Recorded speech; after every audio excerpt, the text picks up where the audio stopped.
Okay, so welcome to the podcast. My name is Chris Stenberg, and I'm a filmmaker in Penticton, BC. And this is episode 1, and we're here with Karla Cox from Plot Twist Farms, one of my favorite places in the Okanagan, especially just down the street from my house, which is great. But maybe just to start with, rather than me trying to give your story, why don't you just tell me a little bit about yourself and just kind of how Plot Twist Farms came to existence, and a little bit about how you got here. Do you want the short answer or the long answer? I don't know. I think, middle answer. I mean, we've got a few minutes, so yeah. Okay, well, I grew up here. I spent a lot of my childhood here and just was always in love with the valley. And I lived in Alberta with my mother for a long time, became a paramedic there, and worked for 20 plus years in the city in Alberta. And when I decided I had enough of that, I moved back here and I just wanted to start a farm. I think it was a healing experience for me in the first bit, and I just fell head over heels in love with it, and then it just became a passion project, really. And then the farm that was a passion project turned into a business, which is still I'm very passionate about, but it definitely became next level for sure.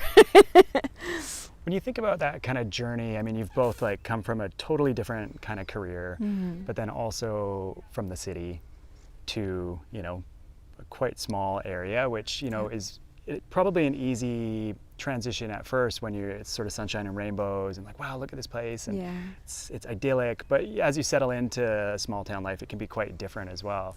How was it coming from, just kind of the hustle bustle of the city and a busy career and a, potentially traumatic career as well? It was actually a relief to go from working with people all day and solving problems. To divulge a little bit, I believe in agency for people, and to watch people let go of their agency was sad to me.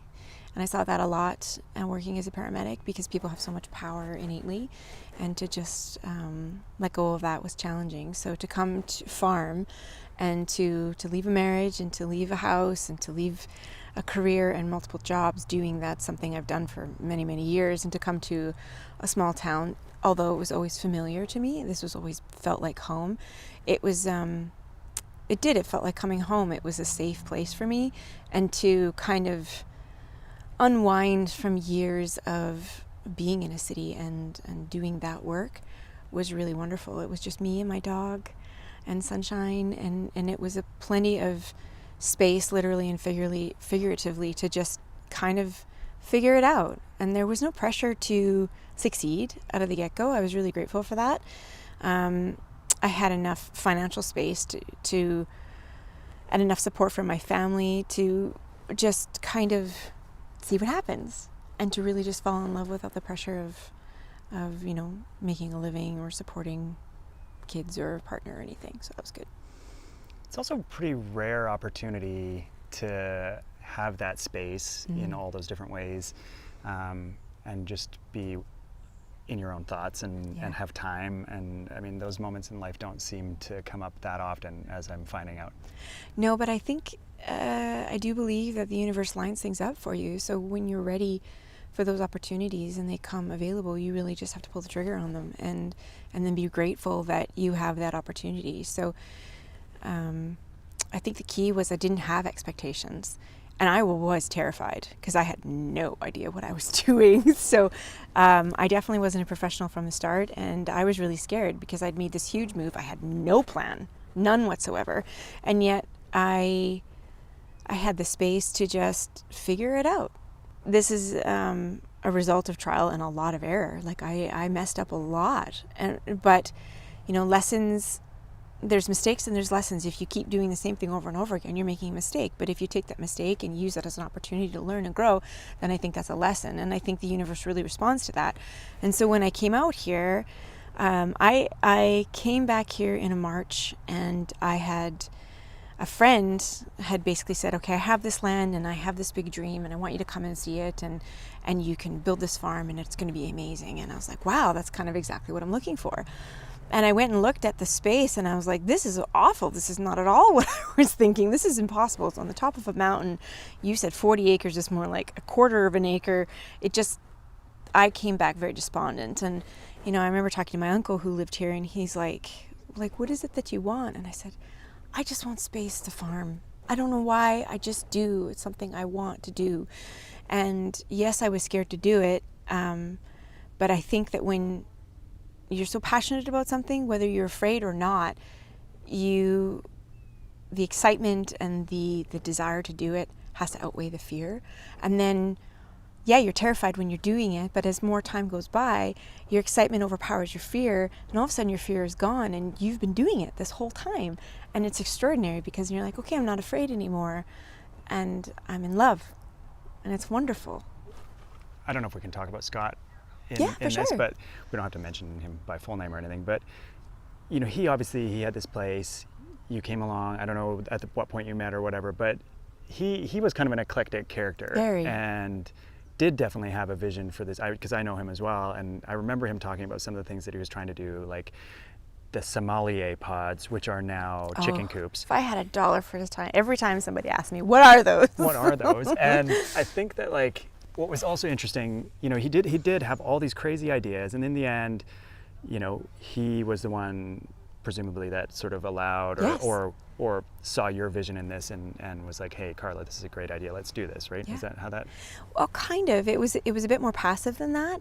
And again, I think, like I said, I think the universe lines things out for you. So when I came back from the first opportunity that was not going to work out, and I talked to my uncle, and he's like, what do you want? I said, I just want a piece of land to farm. And he said, well, I'm actually on my way to meet this Scott character who he needs some help working this land, and I think he's got like a spare plot that's not being used.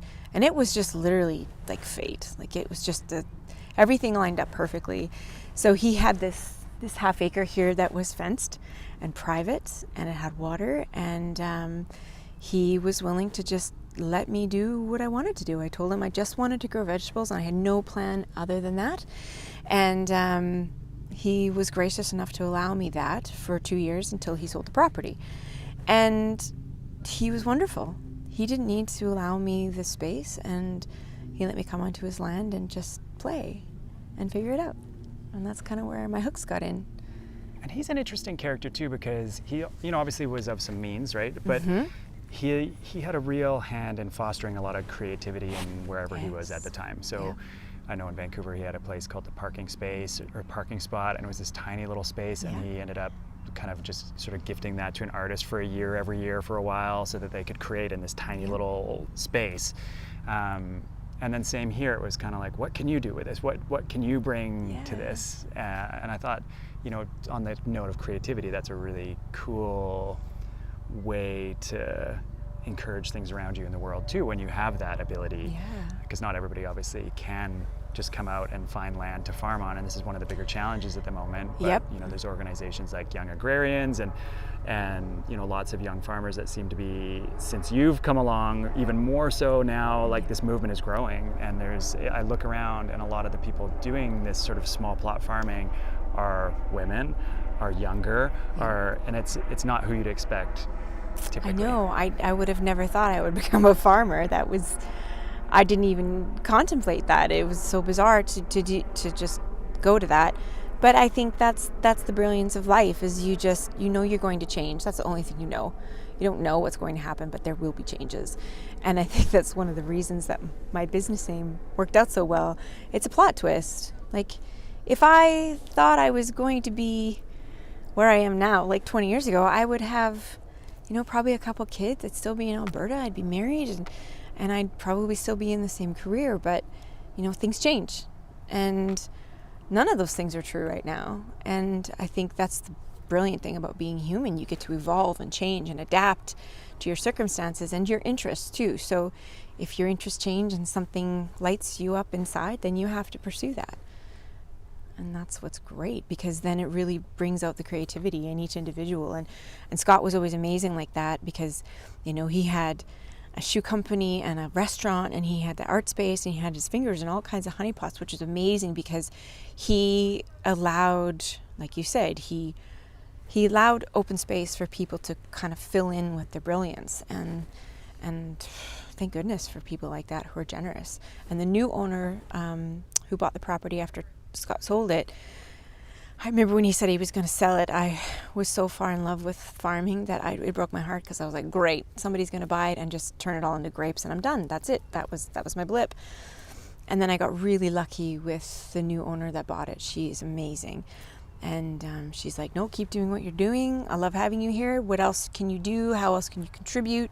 Let's work together. And then we kind of became a bit of a family. So it all worked out the way it was supposed to be. And I'm really grateful for that. You also mentioned kind of back in there just the idea of play. I mean, when you first started this, you weren't a seasoned veteran farmer. No. And you got to kind of play here, which I would have thought it that way, because it is hard work. Obviously, farming is grueling and there's just endless amounts of challenges, which we can talk about in a moment. But how important was that time to just have to I guess play and express yourself in that way? Yeah. So this is my 8th year, and I think the first 3 years were solid play, screw around and figure it out. And I think that was very important because it allowed me the time to fall in love. And maybe it's like a relationship. Like if you start dating somebody, what do you do in the beginnings of that relationship? You just play. And I think we forget to play as adults, and I think that's really, really important, because that's how we form relationships, how we figure out what it is we like or don't like. And I was able to do that here with crops, with scheduling, with the weather. I was also able to get used to the weather and the seasons here and just become accustomed to that. So can I have some idea of what to expect moving forward? Oh, that's very up in the air, but a basic general idea. And then I kind of started fine-tuning it after the 3rd or 4th year and thinking, okay, this is working, this isn't working. This was fun, this wasn't fun. And then just kind of figuring out as I go. And I think that's really important. One thing too, you had a basically, maybe not quite midlife, but certainly probably mid-career 180. It's not even tangentially related to what you were doing before. Completely different, just 180 degree spin, going in a different direction. How scary is that to just leap off a cliff going in somewhere where you have no idea where you're going? Well, this again is where the passion comes in, because when you have such a need and desire that's just eating away your soul, if you don't do it, of course you're going to be afraid, because you don't know how it's going to turn out. You don't know if you're going to be successful, and you don't know what you're doing. So of course you're going to be afraid, and I think that's healthy. But the passion has to outweigh the fear. And that can be 50-50 at the beginning. I remember telling my mom, when I was coming out here, she's like, are you sure? And I said, no, but I just know I need to do this. And she's like, but you don't know what you're doing. And I said, I know, that's why I'm terrified. But I have to figure out if I can or not. And, I left a career that I was pretty good at for over 20 years. I was making over $120,000 a year. I dropped all of that, and I had nowhere to live. I had no house to rent. I lived with my family. I had no reliable income, and I had no plan what to do in the fall. But everything always works out in the end. And if it's not okay, then it's not the end. You just have to keep figuring it out, and it will be okay, and you'll find your groove. But back to the play thing you were talking about, I think that if you go into something new and you either have expectations or you have boundaries where you think, okay, I need to make X, or I need to do it this way, or it has to look like this, then you really box yourself in, and then the creativity's gone. You're not allowing yourself space to grow and expand. And it's like a tomato plant. It's always going to grow up. But if you give it enough space, it's going to grow in all different kinds of directions. And so I think that's the way we are too. We're always going to grow up, but the amount of space that we're going to fill in all these different beautiful ways is really up to how much space you give it. So when you take away expectations and you just go in with some joy and you just start feeling it out, you're really going to surprise yourself with what you can accomplish and how you can move within the space you allow yourself. You really need to like learn to love the detour, I guess, because it feels like most of life is happening in the detour, not you know, on the path that you set out on. And I can relate because I went through some similar times in my life where my career didn't change, but you know, my life circumstance changed a couple different times, and it was enough of a shock that it was just kind of like, okay, now what? Yeah. And you know, even moving here, although this was my choice, it was a big decision to come from the city. And you know, in the beginning, I was so enamored with this place. Same thing, I fell in love with Penticton in particular and Naramata, and it was so wonderful. But as time goes along, you know, the things lose their luster, and you kind of get further along in that relationship, and it, you know, you have to sometimes work a little harder to remember why you started doing something. But if that passion, that seed that you planted in the beginning, not to make bad, you know, farming puns or metaphors or whatever, if that's there, then I think things continue to flourish, right? It's just a little bit different. Yeah, I think expectations are the key, because you know, when you have no expectations, then you can never be disappointed. But when you have expectations and you have, you know, criteria to meet, then you're always going to be striving for that. But then you're actually, when you do that, then you're getting rid of the opportunity to do something you've never done before. Do you know what I mean? So if you just let go of expectations and you just let it be what it's going to be, and you just follow your heart and you do what you love, then you might find something you never even planned on, and it's going to be brilliant. Like, I never thought that this farm would be what it is today. Like, we serve almost 20 restaurants, and we have a community that comes to our farm gate daily, and we love that, and we've really built this beautiful community just around healthy food that we just love to grow. And this space is amazing, and a lot of it has to do with my partner. He's incredible. He always makes everything better. That's just what he does. That's his nature. That's his gift in this world. And he really was able to come and fine-tune things so that we could focus on our lanes. So he's very efficient. He's very good at labor, and I'm very good at more the passion things, the instinctive things, the growing, the nurturing. And that's a really amazing balance. And I did it alone for 4 years. And I almost literally drowned in weeds. Like, they were insane. And then he came, and everything, we just got smarter, because now 2 brains were better than 1. And we were able to both use our creative strengths and find ways around problems that were unique. And if we had expectations, or we had held on to paradigms, then we'd be still in the same ruts that everybody always finds themselves in. So just let go of the reins and just power forward and trust that it might be amazing, and you can surprise yourself. Yeah, absolutely. Yeah. I'm just gonna move this tiny bit. I'm taking a chunk out of your chair, but also it's knocking around. Thinking about that creative aspect of things, I mean, that's sort of what this whole podcast is about. But how is farming creative? I mean, this is kind of seems like a silly question, but because I've seen you in action.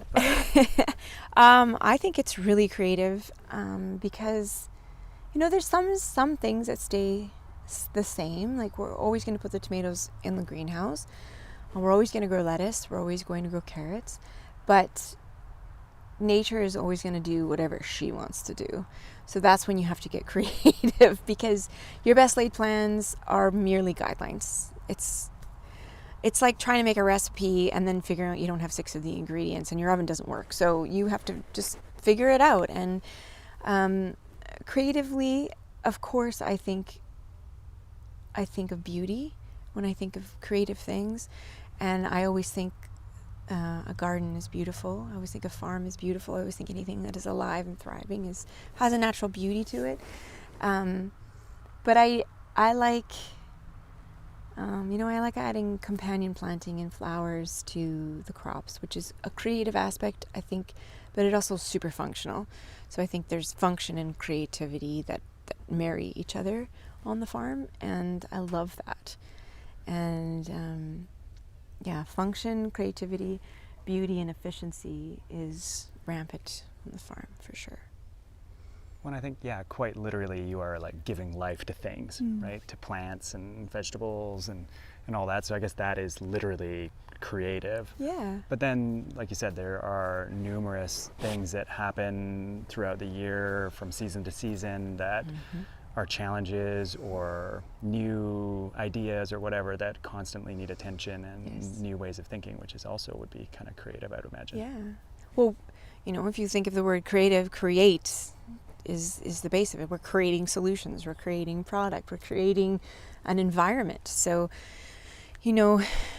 certain crops will grow under certain conditions, and you need to create the right environment for them to thrive. So you have a tomato plant in a box, you need to create the right environment for it. You need to have pollinators and good soil and good light and the right amount of water, and you need to manage those things. But you also need to allow space for the tomato plant just to be the tomato plant, right?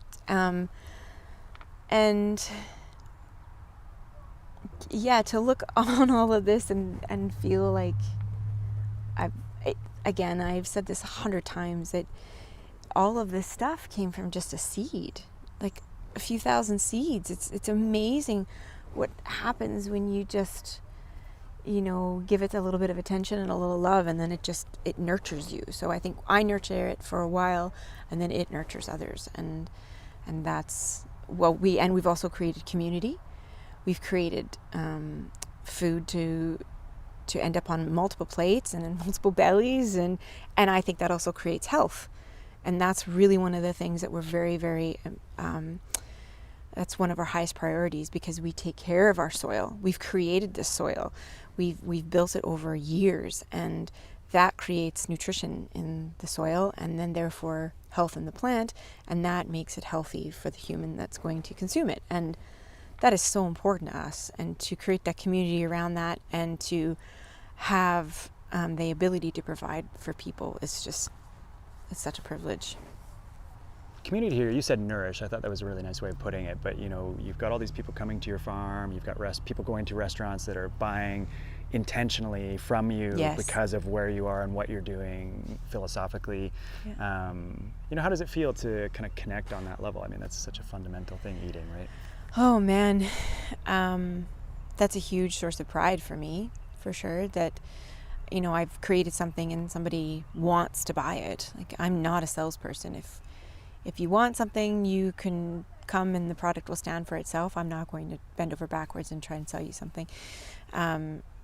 But the fact that people do love our product is I'm very proud of that, because we're just trying to do the best, and we're trying to have a really high quality and a really high standard.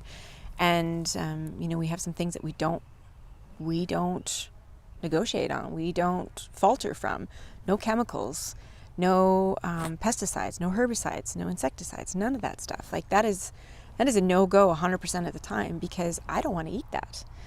When you see a farmer farming your food that you're going to feed your family, and they're head to toe in a Tyvek suit spraying your food, like, you have to wonder, well, why would I eat that? If you are not safe spraying that on my food, why would I eat that?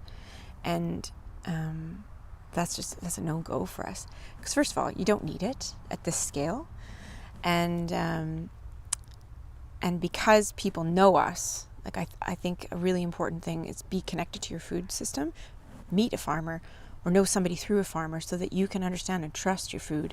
And I know some people go to the extreme, like, if you have chickens, well, I want to see the ingredients on the chicken feed, like I want to see all of that, and that can be one extreme. And then the other extreme is not worrying, not reading labels, and just buying whatever's cheap and processed and whatever works. And then there's the in-between, and everybody has like a sliding scale.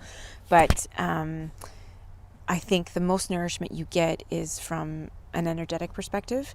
So we love doing this, and I think that comes through in our food, and I think the plants know that we're here and we love them too. I know that's kind of woo-woo and it sounds weird, but we do love doing this. And if we hated it, I think that would show. I think you'd be able to kind of taste that on a certain level, and I think that just transfers. Well, this is the best the farm has ever looked, I have to say. It good, looks thank amazing. I mean, I've been here through the years, which is kind of fun.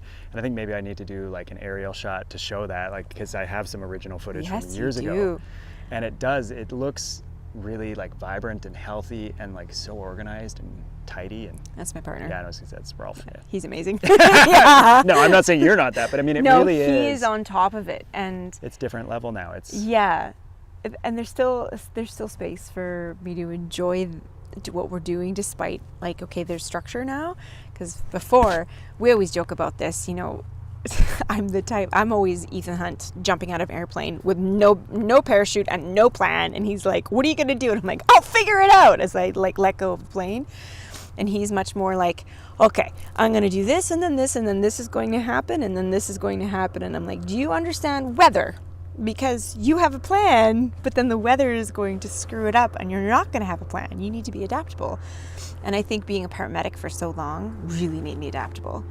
I just was able to go into any situation and just figure it out, and I'm really comfortable with that. Do you want to wait till that goes away? Yeah, I don't know. I think we're in the line of playing. This is the fun part. So one aspect of this was we could have done this in one studio, and I could have just brought people in. And I'm like, no way. The thing that I can bring to the table with this is that we're going to the location. Yeah, doing the thing, whatever it is that it is. That's good. So outside, inside, whatever, we'll figure it out. Yeah. Yeah, perfect. Airplanes, no airplanes. 2020 was so cool when there was no air traffic. Right? Oh, it was so quiet. So quiet. Yeah, it was nice. So you were here the year that, I think it was the year Rolf came. So that was the year before, that was the last year that we tilled. So we still had weeds. We hadn't renovated the farm yet. And then that fall is when we went 100% no-till. And we renovated the entire farm, covered it all in cardboard, mulched it all, compost, wheat or wood chips, the whole thing. And it does look much different now. Yeah, it's a totally different ballgame. No-till. What does that mean exactly? And I've heard different sides of the coin on it, but generally speaking, it seems to be the driving kind of, most people would go in that direction, especially in a smaller farm, maybe not on the commercial side, obviously. Oh, I think so. But it's game changer. Going no-till was an absolute 100% game changer, and I would never go back. So now we're in the 4th year of no-till, and we're recognizing a couple different issues that we hadn't anticipated, like pests that thrive when you don't till the soil. So you have to think that the soil, like the plant is a living organism, but the soil is a living organism. It's just larger. It's like its own ecosystem. So you have to think of the soil, it builds over time, and it has multiple different layers. So each layer has its own set of organisms that function related to the next one, and they all have their own jobs. And every time you till the soil, you destroy that entire structure, and then every spring you have to start it again. And that's the old paradigm. Is I was always taught that you have to till to prep the soil in order to put a seed in, and so I always did that. And then I had monstrous weeds, like monstrous, and I could not keep up with them. And I just thought that was what you do. You farm and you get weeds. You garden and you get weeds, but it does not have to be that way. So, a lot of self-education and podcasts, books, and other things like that. And we found a different way. So instead of tilling, we just add more soil. We add compost. We seed directly into that. We don't have any baked clay soil, which is very typical of this region. And the first year we did it was 2020, and that was the year we had the heat dome. And I swear that made the difference, because if we had that concrete clay soil and then we had 45-degree temperatures, it's like trying to grow carrots in a sidewalk. It's all going to get cooked. And because we had the wood chip pathways, it absorbs the moisture, and it actually regulates the temperature a little bit. And so we had no issues with the heat that year. And we had to water less, which was amazing, because the compost and the wood chips just hold so much moisture and so full of organic matter. And then the crops are healthier. There's no weeds. We're not disturbing the seedlings by trying to weed around them. And it's just, everything's so much happier. Yeah. And we're continuously replenishing it with additional compost, right? So certain crops will draw more nutrients out of the soil than others. And so we'll rotate those kinds of things, but we'll always just continue to add compost and keep the subsoil, like the old clay soil, because that's where the weed seeds live. Yeah, so we keep those underground. Yeah. Fascinating. It's really simple. Like, I think it's amazing how, that is probably one of the biggest stumbling blocks for people with gardens is weeds. because when it gets super weedy, I know you just want to give up, and I totally understand it because it feels impossible to recover from. But if you went to no-till and you just kept adding instead of turning over your soil and starting all over again, problem solved. Done deal. That's it. That's my takeaway from this for myself, for my home garden, which is sad. I'm gonna work on it. I need your course. Yeah, or I'll come over and do a consult for you, and it's as simple as just end the season, cut everything down, don't touch your soil, cover it with cardboard, put a whole bunch of compost on, cover it for the year, and then in the spring just start seeding. It is kind of contrary to what you It hear is. otherwise, isn't it? Yeah. And then everybody thinks, well, that can't possibly work. And I'm like, well, what you've been doing for years is not working. So why would you keep doing that? What is the single biggest hurdle you feel like you've faced in the last? Weather. Yeah. In the last year, were you going to say? No, just in your time here. But I mean, it probably isn't that different, I would imagine. But let's talk about this year then. I think it's weather mostly. I think that's the biggest challenge because the weather will dictate what kind of bugs you have, when you have the bugs, when your crops are going to live, when they're going to die, how long they're going to live, if they're going to ripen, how they're going to do. Like, we had such a wet spring this year that our carrots just never did anything. They were horrible. And in past years, our carrots have been amazing. So super wet soil is not good. But when you have weather imbalances, it gets you imbalanced everywhere else. And then that's really hard to recover from because you can't control that. And so, the weather has been a huge issue working around. So you got to be adaptable there. And we are in kind of a multitude of climate challenges over the last few years, for sure, right? You mentioned heat dome, and then this year's been quite moist. Yeah. And, it's been all over the place. It's been all over year to year. In 2020 was super wet spring.